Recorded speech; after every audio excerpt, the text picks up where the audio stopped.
Et pendant que mes invités s'installent, je vais introduire leur participation. Christophe Jeanval, bonjour. Bonjour David. Bonjour, vous êtes directeur des opérations chez DRT. C'est ça, oui. Et vous avez initié une démarche de transition digitale, donc on va en parler, autour de la captation des données. Exactement. Oui. Voilà, bon, on va en parler dans quelques secondes. Et également à mes côtés, Sébastien Scarsi. Bonjour Sébastien. Bonjour. Vous êtes également responsable des opérations et vous travaillez chez Solvay La Rochelle. C'est ça. Alors vous avez des projets assez similaires tous les deux, puisque vous avez tous les deux entamé une démarche de captation et de, on va dire, monitoring des données. On va faire un premier focus par votre projet, Christophe. Est-ce que vous pourriez d'abord nous présenter DRT, ce que vous faites? Oui, tout à fait. DRT est un acteur de la chimie du végétal qui conçoit, qui produit et qui commercialise depuis 1932 des ingrédients issus de la chimie du végétal et notamment des dérivés du pain, ce qui explique sa localisation dans les Landes. Okay. DRT réalise aujourd'hui plus de 500 millions de chiffres d'affaires et emploie 1300 personnes dans le monde, donc principalement en France, avec 4 sites industriels en Aquitaine, mais également aux États-Unis, en Chine et en Inde. Avec des process batch et continu, oui, les deux, tout à fait, oui. En général, et des sites qui sont assez étendus, parce qu'on parle d'une quarantaine d'hectares, et oui. donc ça fait sens dans le projet. C'est ça, oui. Donc le site historique de DRT, dont je suis responsable, est situé à Vielle-Saint-Giron, dans les Landes. Il s'étend sur une quarantaine d'hectares, emploie environ 440 personnes, et il est composé d'une multitude d'unités de production, une vingtaine, des procédés batch, des procédés continus, de la distillation, d'autres réactions chimiques, donc des choses très diverses et qui sont contrôlées dans des salles de contrôle qui, elles, sont dispersées sur tout le site. Et donc, d'où le projet que nous avons... Expliquez-nous, voilà, l'objectif donc, de ce projet, c'était de rassembler tout ça? Exactement. L'enjeu du projet était de réellement centraliser et mettre à disposition l'ensemble des données de production pour les différents services du site, que ce soit les services de production, mais également les services support. Donc le projet a commencé par l'acquisition et la centralisation des données qui étaient présentes. On a parlé de chimie étant une industrie déjà largement numérisée. Les données existaient, elles étaient dispersées sur des automates programmables chez DRT, sur plus d'une centaine d'automates programmables. Donc le premier travail a réellement été de centraliser ces données et de les acquérir dans un logiciel, on a parlé d'Historian tout à l'heure, donc dans un Historian qui permet de centraliser et de sauvegarder les données qui auparavant n'étaient pas sauvegardées plus d'1 an. D'accord. Alors, vous avez construit votre projet en plusieurs phases. Est-ce que vous pourriez nous expliquer les différentes phases de ce projet? Oui, donc la première phase a été une phase de préparation, je l'évoquais, la centralisation des données, donc une phase un peu plus technique où des automaticiens, des informaticiens centralisent les données dans le logiciel. Pour créer des tuyaux. Et puis créer des tuyaux ou des réseaux Wi-Fi pour centraliser dans un serveur l'ensemble des données. Donc c'est réellement une phase de préparation. Ensuite, ça a duré combien de temps cette phase-là à peu près? Quelques mois. Quelques mois. Et entre quelques mois et plusieurs années, puisque c'est une phase qui est toujours en cours, puisqu'on a aujourd'hui centralisé plus de 20 000 données, plus de 20 000 variables, et nous continuons à développer les données, puisqu'on nous demande régulièrement d'apporter plus de variables. Continue, oui, tout à fait. Okay. Mais au bout de quelques mois, on a été en mesure de pouvoir développer, pendant la seconde partie, des vues. On a développé plus de 300 vues des différents procédés qui permettent d'exploiter les données de manière très didactique en cliquant, et ces données sont disponibles via notre intranet. D'accord. Donc c'était la deuxième phase. C'était la deuxième phase. Mesure de performance et analyse de défaillance, c'est ça? Réellement plus accès aux données. La deuxième phase, l'analyse de la performance, effectivement, où on construit des outils d'analyse et de résolution de problèmes, donc, comme par exemple la mise en place d'un outil de TRS ou de mesure de l'OI et d'explication des causes de non-performance. Et donc là, à l'occasion de cette phase, réellement, puisque ces causes de non-performance sont connues des opérateurs qui doivent les renseigner dans l'outil, et nous avons formé plus de 200 personnes à l'utilisation de l'outil et aux basiques du TRS. Oui, parce que c'est un outil qui permet vraiment d'aider à piloter les unités. Exactement, oui, exactement. Et c'est la troisième phase, donc la phase qu'on veut mettre en place aujourd'hui, de toutes ces données de production, les ramener en production, pour permettre aux opérateurs réellement de piloter mieux leurs procédés avec, par exemple, un outil qui serait capable de donner les meilleurs paramètres en temps réel pour piloter une colonne de distillation. Donc vous avez capté les données, vous les avez analysées, et là les données vont revenir dans les différentes unités, et les opérateurs vont découvrir peut-être encore plus concrètement l'intérêt de cet outil. Oui, c'est tout à fait ça. Ces trois phases, est-ce qu'elles ont été anticipées? Est-ce que vous aviez déjà prévu dans un plan de projet la première phase, deuxième phase, troisième phase? Ou est-ce que ça s'est fait un peu en mode POC, Proof of Concept, petit à petit? Oui, c'est ça. Et on parle plus réellement d'un chemin ou d'une expérience qui s'est faite au fur et à mesure. Au départ, le but était de centraliser les données et d'acquérir, de les rendre visibles. Mais petit à petit, au fur et à mesure du projet, toute la puissance du logiciel nous a permis de développer des outils dans l'analyse et demain dans l'aide au pilotage. Alors, lorsqu'on parle d'un projet digital, on ne sait pas toujours comment est constituée une équipe projet. Est-ce qu'on parle de centaines de personnes? Est-ce qu'on parle d'une personne? Vous, votre projet est composé de combien dans l'équipe? Alors, il a démarré en 2016 avec une équipe limitée de 5 personnes.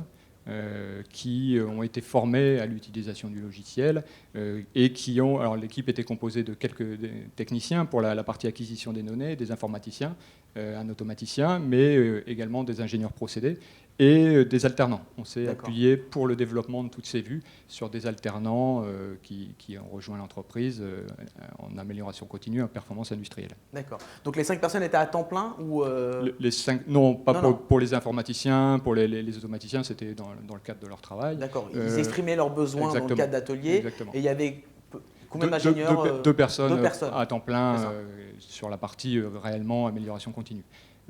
Également, au fil des ans, les ingénieurs production ont utilisé le logiciel, se le sont appropriés et ont développé les outils dont ils avaient besoin. Donc, ce sont des personnes qui travaillent et qui développent l'outil également, mais qui ne travaillent pas à temps complet. Est-ce que vous avez une vision, Christophe, sur le retour d'expérience de ce projet-là, le coût par rapport aux bénéfices que vous avez pu voir? En termes de coût, on est réellement sur le coût de la licence du logiciel et à côté de ça, sur de la main-d'œuvre interne, donc des coûts qui restent assez limités.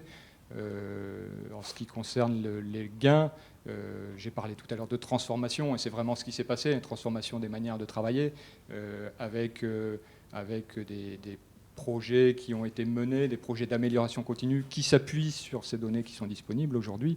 Donc on n'a pas de valorisation ou de consolidation réellement des gains. Oui, c'est compliqué à estimer. Exactement, c'est partout des projets, mais on observe quand même qu'en 2017 et en 2018, qui étaient des années de forte activité pour DRT, des stations de production ont enregistré des rendements records ou des productivités records. Et des projets d'amélioration continue ont été menés, dont un projet type Black Belt qui a été valorisé jusqu'à 1,5 million d'euros. D'accord. Et quelle aurait été la conséquence de ne pas lancer ce projet en 2016 ? Avant le lancement du projet, on avait réellement des difficultés à obtenir des informations fiables. Les informations sont disponibles en salle de contrôle, mais en dehors des salles de contrôle, les ingénieurs avaient du mal à obtenir ces informations. Donc les analyses suite à des événements indésirables ou suite à des dysfonctionnements, des dérives du procédé étaient difficiles à mener. Aujourd'hui, on a pu mettre en place des systèmes de notification en cas de défaillance ou en cas de dérive de procédé sur des paramètres critiques. Quand ils sortent des fenêtres opérationnelles qui ont été définies, on peut envoyer des alarmes, que ce soit par email ou même par SMS, on reçoit des alarmes. On a également une vision bien plus spécifique des causes de non-performance sur les différentes unités, grâce au TRS, et des opportunités qu'on a de pouvoir développer ces nouvelles capacités quand un client nous demande de nous positionner sur des faisabilités, on peut mener des programmes de dégoulottage bien plus efficaces.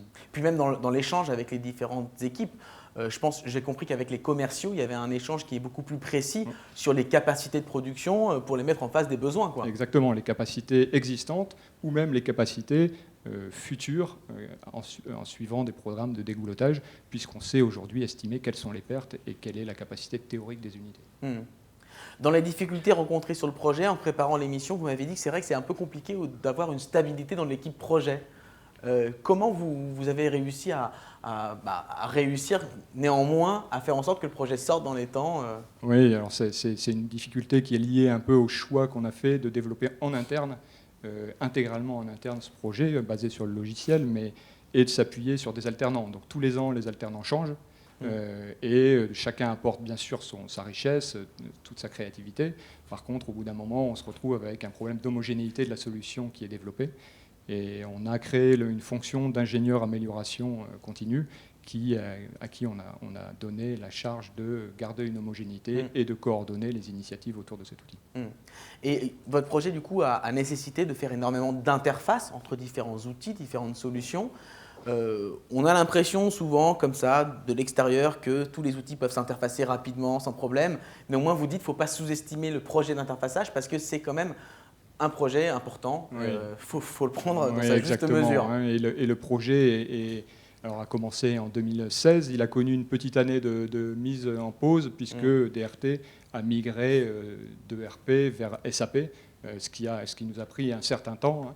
Et effectivement, l'interfaçage de notre outil existant PI avec SAP est plus complexe que ce qu'on aurait pu imaginer au départ. Donc bien anticiper ça et prendre tous les conseils qui valent bien pour être bien armé sur le projet et rester dans le planning. Oui, et savoir être patient quand on migre sur SAP, l'essentiel est de remettre tous les flux en état.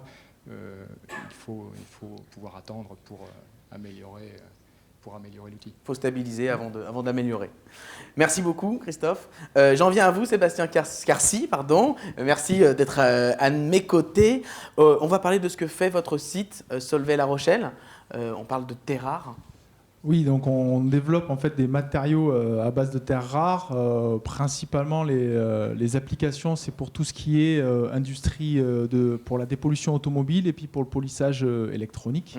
Donc on adresse des marchés de pointe. Donc on est pareil sur de l'industrie du procédé continu, batch. On va avoir plus de 150 produits, donc de la chimie de spécialité. Et là, donc après on va parler de l'initiative, mais sur de la chimie de spécialité, on va parler surtout sur les métiers de l'électronique, de stabilité de procédés. Donc c'est de là qu'est née l'initiative. En fait. Alors cette initiative, elle date de 18 mois environ. Voilà, c'était il y a 18 mois, on a dit donc métier du procédé, on veut de plus en plus, sous l'impulsion des clients, réduire, maîtriser la qualité du produit, réduire la variabilité de notre procédé. Pour ça, donc, il y a 18 mois, on a démarré la mise en place d'un outil de suivi en temps réel de la qualité du procédé. Lorsqu'on va parler de qualité de procédé, on va parler d'SPC, de Statistic Process Control. Donc ça, on en entend souvent parler. L'innovation dans tout ça, c'était de se dire, le SPC, on en entend parler, mais comment l'avoir en temps réel et à disposition directement des opérateurs dans les salles de contrôle. Et c'était l'outil sert à ça, puisque c'est une plateforme web accessible de partout pour alerter en temps réel les opérateurs. D'accord. Et alors, comment vous exploitez ces données, Sébastien, chez Solvay ? Donc là, les données, comme beaucoup de l'industrie chimique, les données sont disponibles. Il y a beaucoup de données disponibles. Toute la difficulté, c'est déjà savoir qu'est-ce qui est critique, la première chose, et comment alerter. Si on a 200 données disponibles pour l'opérateur, ce n'est pas forcément évident de savoir réagir et comment réagir. Donc, une fois que la collecte des données est réalisée, une première phase était de se dire qu'est-ce qui est critique, et en fonction de ça, de fournir l'aide à la décision pour l'opérateur, justement, pour pouvoir réagir et l'alerter sur ces dérives-là. D'accord. Donc l'intérêt opérationnel pour les opérateurs, c'est vraiment d'avoir une vision avec des seuils, Voilà, il y a des seuils, des limites hautes et basses, mais surtout le côté temps réel pour limiter en fait l'impact de la non-qualité et de la dérive que des fois on ne voit pas forcément. On ne voit qu'à la fin sur la mesure de la qualité produit. Et alors, pourquoi avez-vous décidé de prioriser ce projet-là en particulier par rapport à d'autres projets digitaux qui peuvent intervenir? On parlait de maintenance tout à l'heure. En termes de priorisation, on est un site, comme j'ai dit, on est dans la chimie spécialité, 150 produits, une visite client quasiment par mois. Donc je vais dire que c'est un peu à l'impulsion des clients qui systématiquement ont dit, dans une volonté de compétitivité commerciale, comment on va au-delà de la spécification contractuelle, je veux dire. Pour aller au-delà de la spécification, c'est comment vous maîtrisez votre procédé, comment vous le rendez le plus stable possible.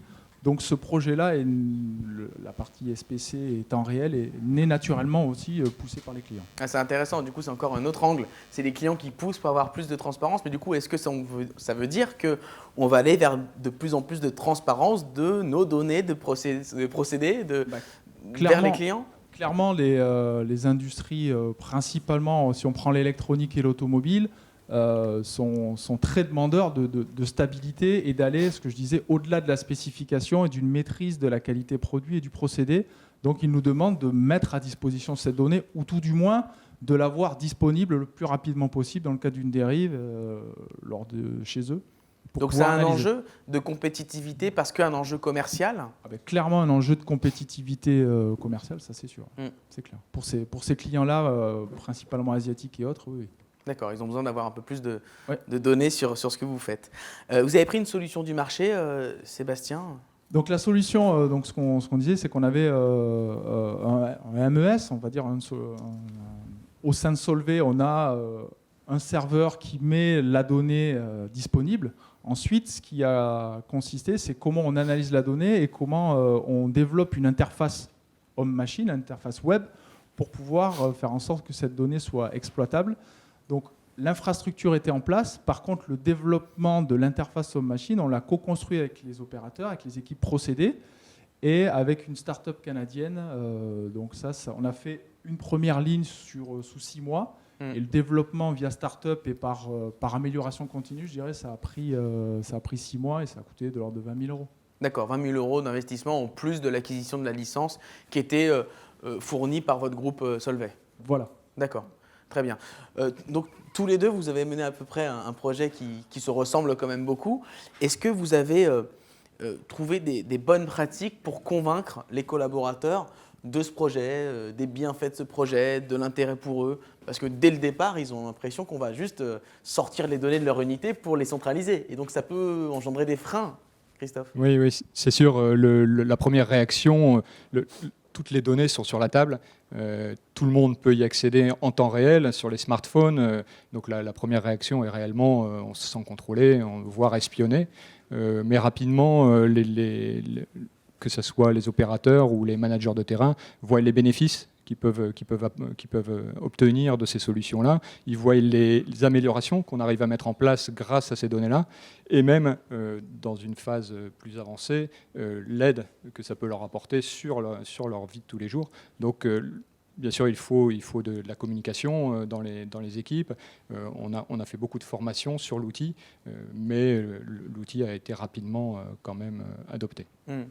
Vous aussi disons que le frein était peut-être une première sensation de perte de savoir-faire, de perte de savoir, en disant la donnée est disponible, etc., où on explique quel mode de réponse à apporter. Ce qu'on a expliqué, c'est que le but était de mettre la donnée à disposition, puisque ça, c'est du temps à non-valeur ajoutée, on va dire. Par contre, le rôle de l'opérateur en salle de contrôle, c'est de faire l'analyse et le diagnostic. Et ça, ce n'est pas l'outil qui le fait, c'est lui qui le fait. C'est le rendre plus performant et c'est sa valeur ajoutée. Et lorsqu'on le tourne comme ça, on va dire, ça aide les gens à s'approprier l'outil et à rentrer dans cette démarche. D'accord, très bien. Si vous devez donner un conseil aux entreprises qui voudraient se lancer dans ce type de projet, quels seraient les facteurs clés de succès que vous conseilleriez, Sébastien? Je dirais dans un premier temps, j'ai employé le mot, c'est co-construire. Forcément, tout outil informatique, il peut y avoir une certaine résistance à l'outil selon les populations, les âges, etc. Donc le fait de co-construire et de ne pas négliger ce côté interface opérateur homme-machine, ça permet de démystifier et puis d'aider à la mise en place. Et surtout, vous l'avez dit, de faire un POC, un Proof of Concept, avant de le déployer partout, faire peut-être un pilote et après déployer. Christophe? Oui, je pense que la communication est essentielle et le fait de transformer plutôt que de faire un Big Bang et de vouloir tout changer du jour au lendemain, la transformation et la construction sur une base qui est disponible et aide tous les jours et réellement aide les opérateurs, les ingénieurs et toute la structure à bénéficier de l'outil. Et peut-être le dernier point, si je peux rajouter, Bien pour sûr. faire le parallèle avec juste avant, la formation des gens, on en a parlé, c'est pas l'outil informatique en lui-même, c'est un outil. Ça s'accompagne, ça se forme, donc on a passé du temps à former les gens à cet outil, à l'appropriation, puisque ça prend du temps aussi, et il ne faut pas l'oublier. Pas oublier l'interfaçage, pas oublier la formation, pas oublier l'accompagnement au changement. Merci beaucoup pour vos témoignages, Merci. vos éclairages Avec à plaisir. tous les deux.